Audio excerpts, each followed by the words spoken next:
I still feel so nervous when I think about the old man. I know he's dead. Of course he's dead. I killed him. But I had to. I know I'm not insane, even if my senses are sensitive right now. I am completely competent, and I know why I did such an act. I just hope they understand why, and I can tell the whole story and how it all started. I had heard of the old man and his wealth. He was a widower. He lost his wife 5 years ago and had been living by himself since then. He looked older with each day that passed. His ashy gray hair and wrinkled skin, he was becoming weaker and weaker. I stayed with him in the same house. You could say I was his butler. He needed the extra help, so I cleaned his house for him, cooked his meals, breakfast, lunch, and dinner. I assisted him whenever he asked. Don't get me wrong.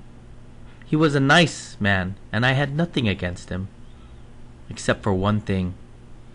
His vulture-looking eye. Oh, that eye always gave me the creeps every time I stared into it. Its pale blue color, and if you look close enough, there was a film over it. I knew I had to get rid of it sooner or later. I couldn't stand looking at it anymore. But how? Such thoughts, ravaging thoughts, filled my mind. The only way to destroy it was to kill it. To kill him. I remember lying in bed many nights, listening to the television on in the old man's room.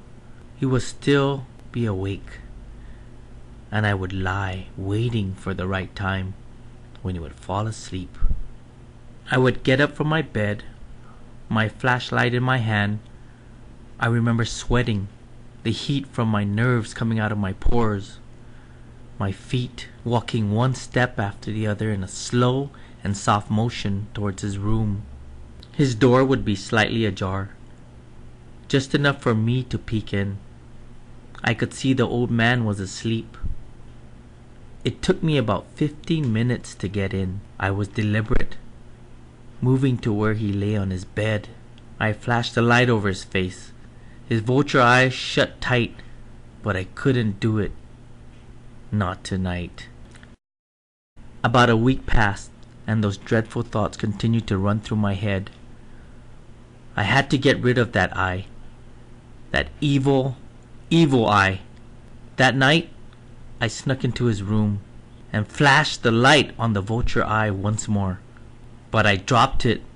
The noise. It wakes the old man, and I hide under his bed. I can hear him sitting up, can feel him looking around, paranoid as he tries to see who is with him in his room. But I say nothing. I dare not breathe. An hour passes and the old man is still awake. My flashlight dies out and the room is dark once again. This is it. The time is right. I remember moving from under the bed to the top of it. He screamed, but I grabbed the pillow and threw it over his face, holding it there till he could no longer breathe. Holding it there and holding it there while he fights with me. All of a sudden, I hear a thumping noise. It starts out fast. Then it starts to slow, thumping, like the beating of a heart.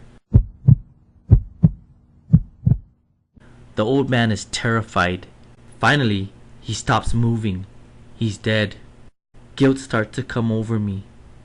But the joy of knowing the vulture eye is dead is far greater. I grab his body and hide it in his closet. I'll find a place to dispose of it later. Then I hear a knock on the door. It's you, the police. I invite you in, thinking nothing of it. I even take you to the old man's room and speak to you in there. There's nothing wrong here, nothing for you to see. I even talk to you while sitting in front of the closet door where the old man's body lays. You asked me about a scream that the neighbors heard, but that was nothing. Just me screaming in my sleep from a nightmare that woke me up. I could tell you believe my lies. I talk and talk to you like nothing is wrong. But suddenly, I hear it again.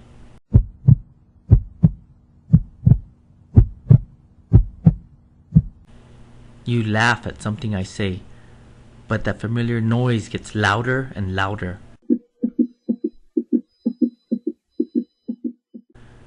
It seems so near, so close.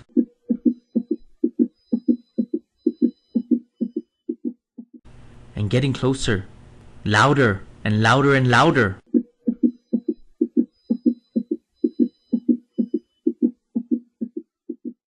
It was the old man's heart beating again. I couldn't take it anymore. I confessed to you and opened the closet door, revealing the old man's body. I know I'm not insane.